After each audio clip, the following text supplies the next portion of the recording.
My grandson called me at midnight, crying, "Grandpa, they're sending me away and I don't want to go." My phone rang at midnight. I was asleep, deeply asleep, the kind of sleep that takes a man of 66 a while to find and leaves just as fast. I grabbed it without looking. "Hello?" And then I heard it, a child crying. Not the loud, dramatic crying of a scraped knee or a bad dream. The quiet, broken kind. The kind that comes from somewhere much deeper. "Grandpa, my grandson, 11 years old. Grandpa, they're sending me away, and I don't want to go." I sat up in that dark room, and my heart did something I haven't felt since the night my wife passed. It simply dropped. I had no idea what he was talking about, but I knew with everything in me that, whatever it was, I was going to stop it. Let me tell you about my grandson before I tell you anything else, because he is the reason for every single thing that follows. His name is Tommy, 11 years old. Dark hair, his father's stubborn jaw, and his mother's way of looking at you like he's reading something just below the surface of your face.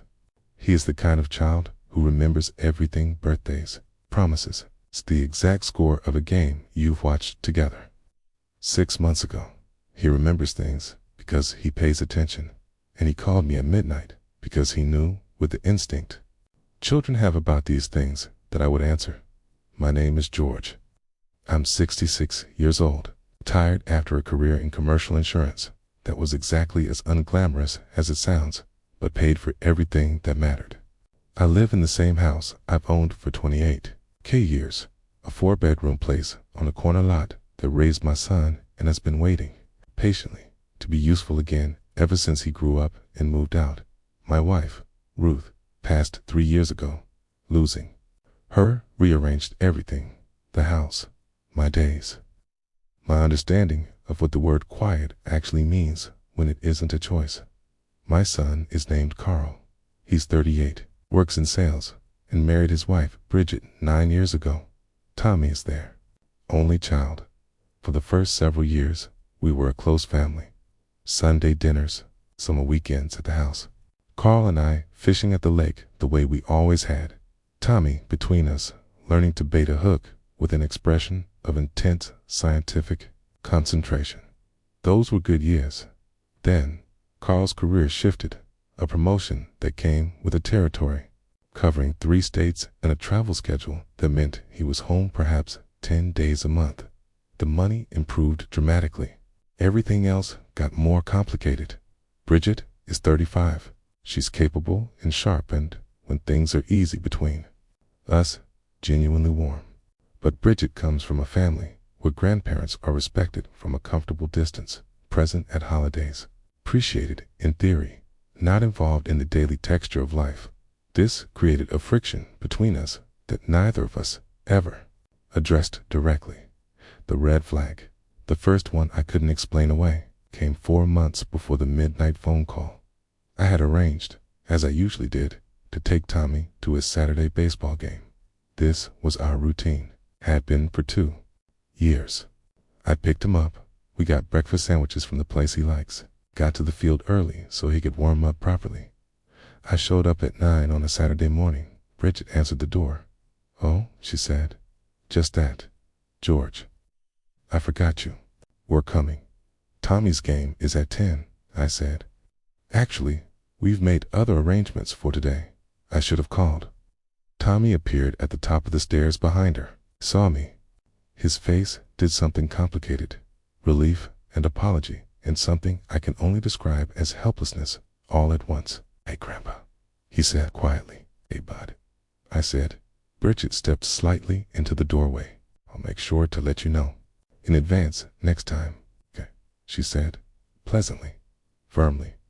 I drove home alone, and I sat in my driveway for a long time before I went inside. The midnight phone call came on a Thursday the next morning.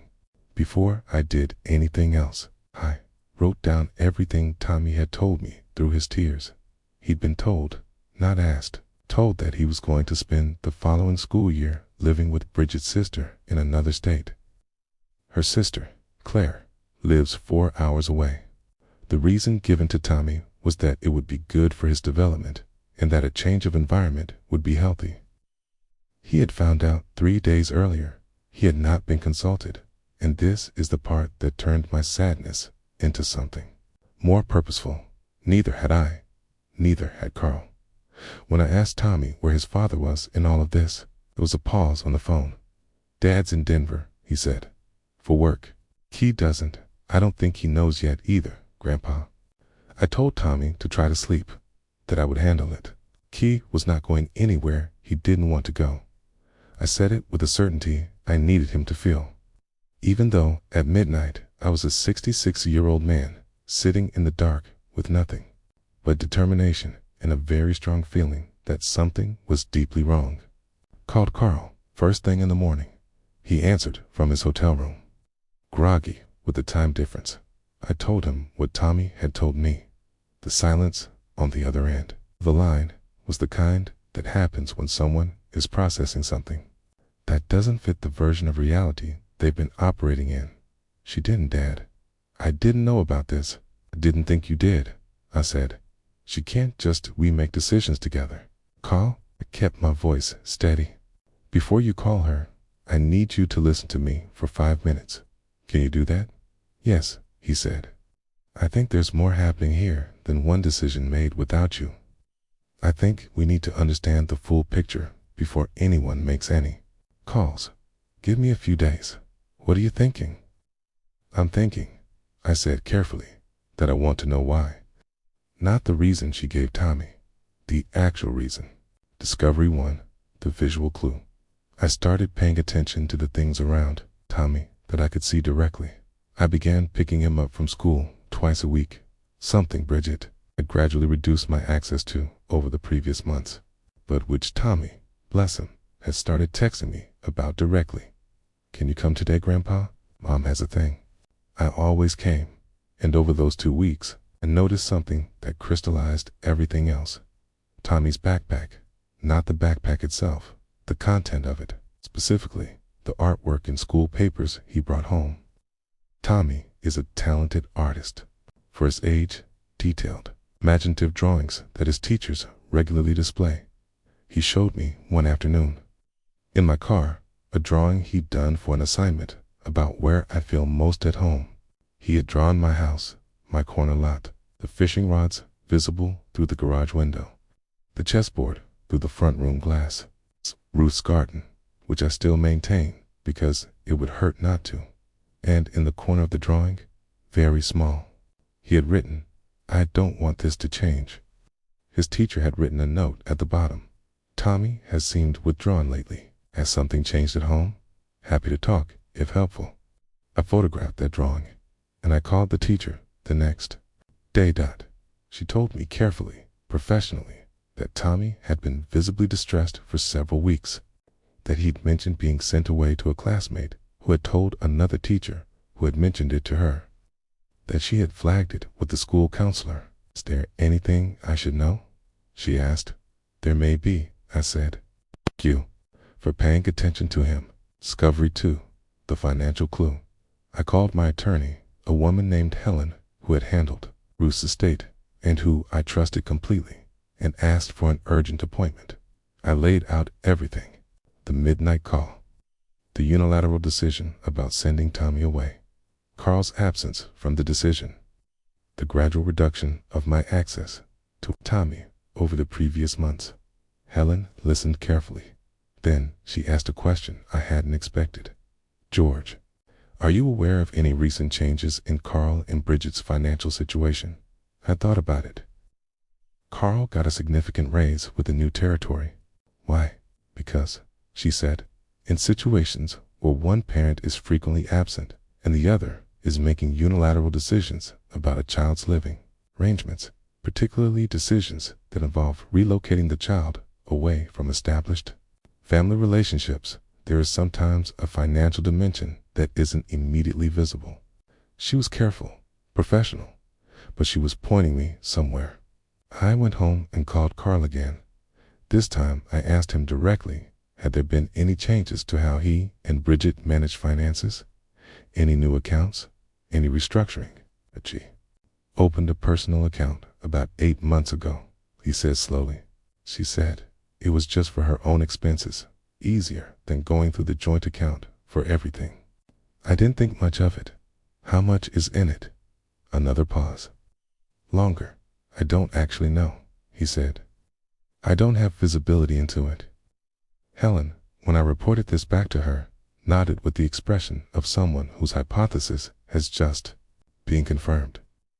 Here's what I'd like you to consider, she said. Spouse who opens a separate account begins making unilateral decisions about the child's living arrangements and systematically reduces the child's contact with extended family.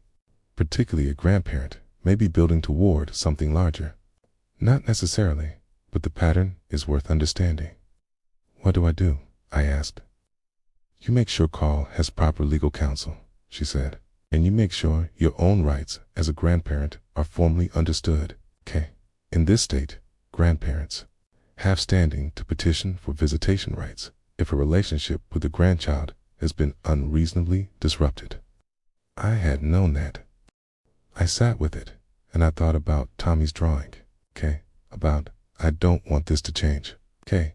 And I decided that whatever I had to do, legally, personally, completely, I was going to make sure it did, single quotes, the behavioral clue.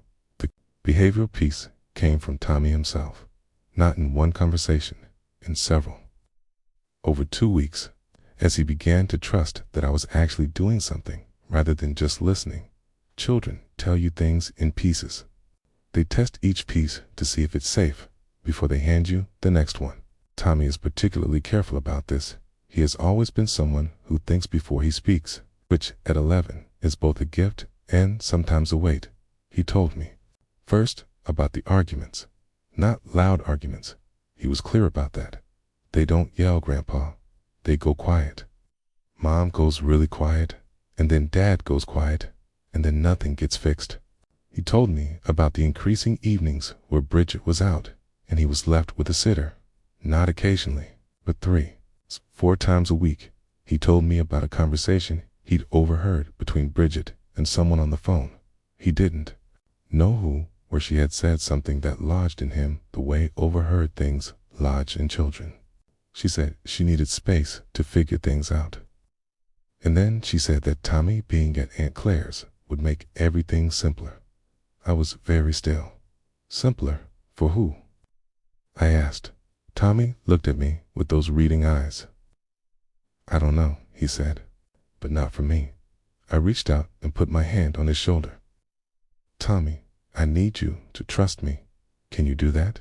I already trust you, Grandpa, he said. That's why I called.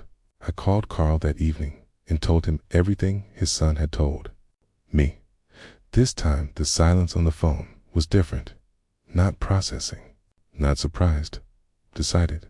I'm coming home, Carl said. Okay? I'm canceling the rest of the week. Good, I said.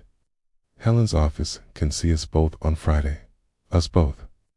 You need your own attorney, Carl, and I need to be in that room, 'cause this is about Tommy. And Tommy called me. Dad, Carl said. Thank you. Carl came home on Thursday night.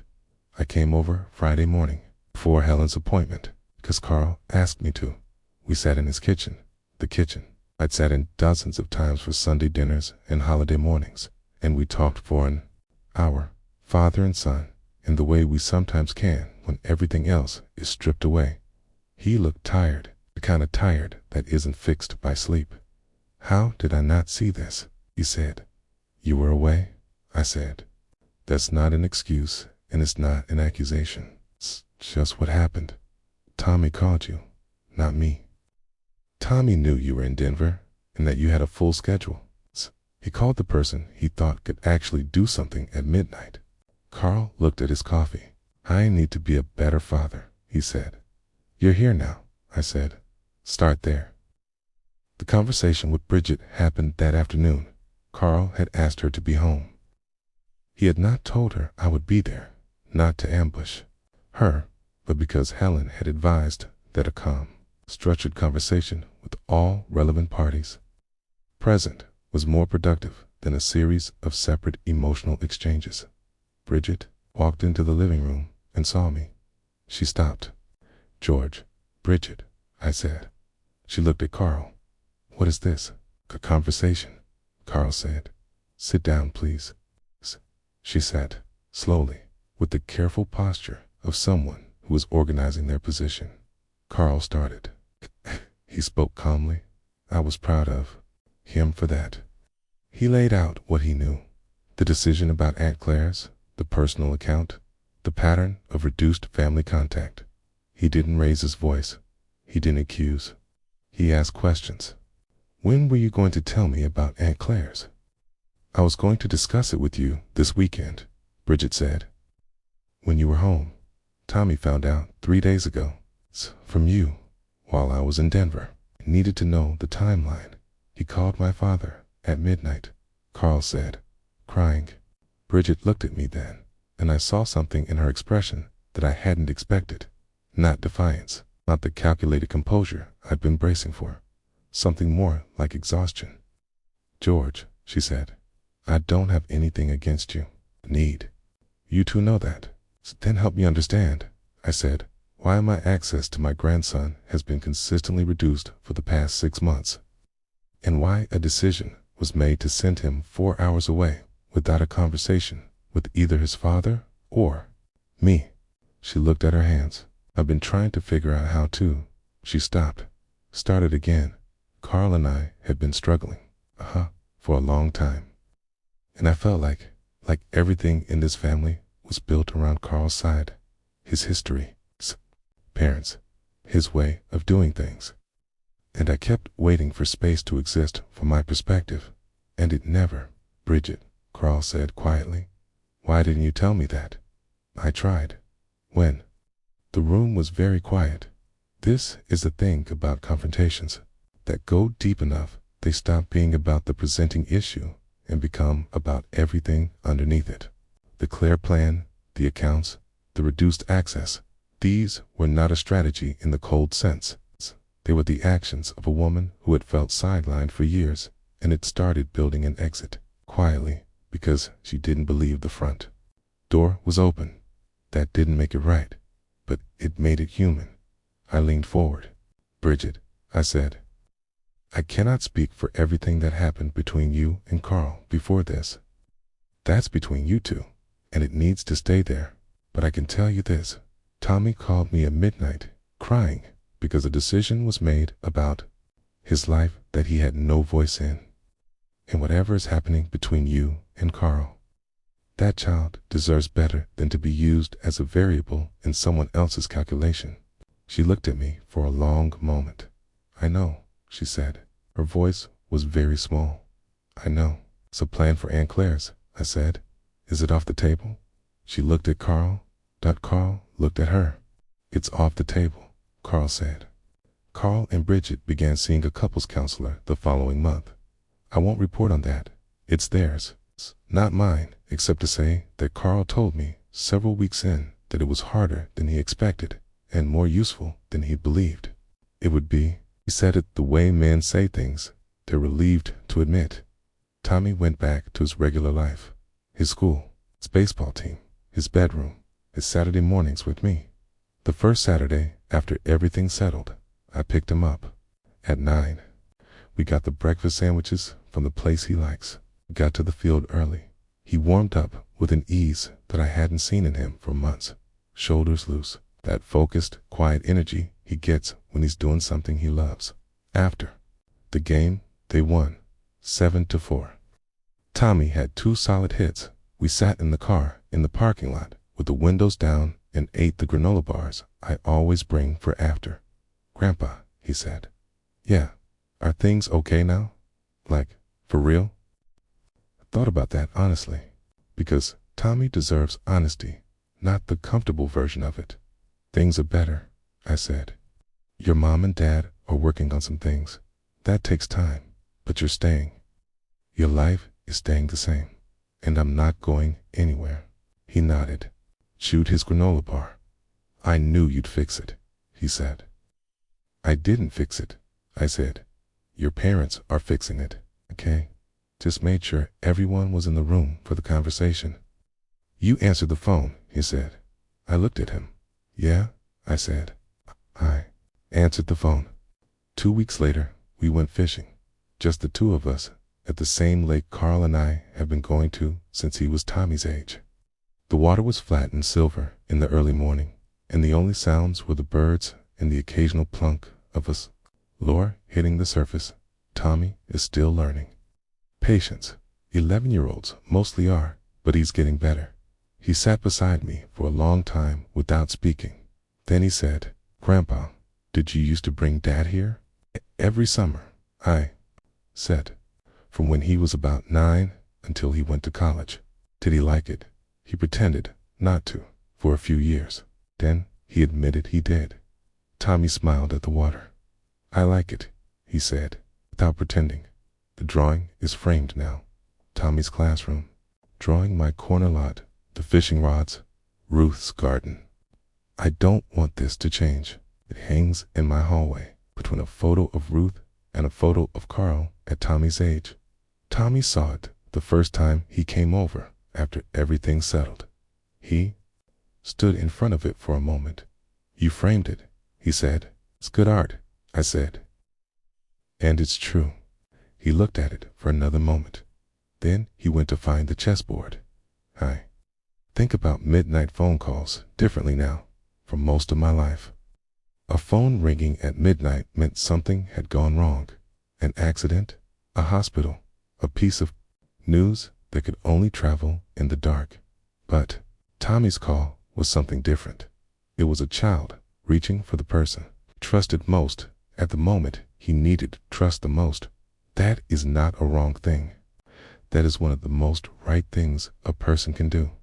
And think about what would have happened if I hadn't answered, if I'd silenced the phone and told myself it could wait until morning, if I'd answered but told him not to worry, that these things work themselves out, that he should go back to sleep, if I'd answered but been too cautious, deferential, too unwilling to step into something that might cause friction.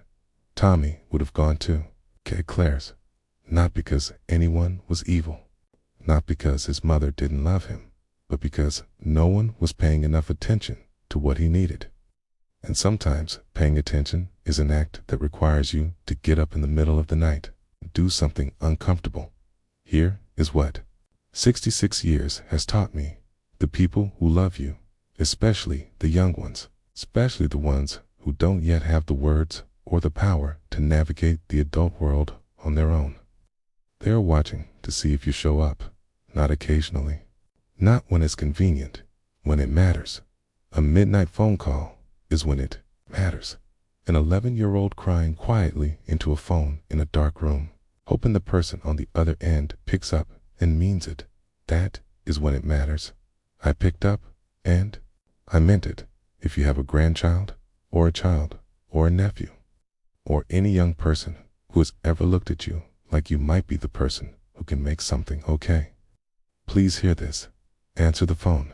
Whatever time it is, whatever you had planned for tomorrow, whatever feels complicated or uncomfortable or above your pay grade, answer it, because the call they make to you at midnight is not an accident. They called you because somewhere in their bones they know you are the one who will come.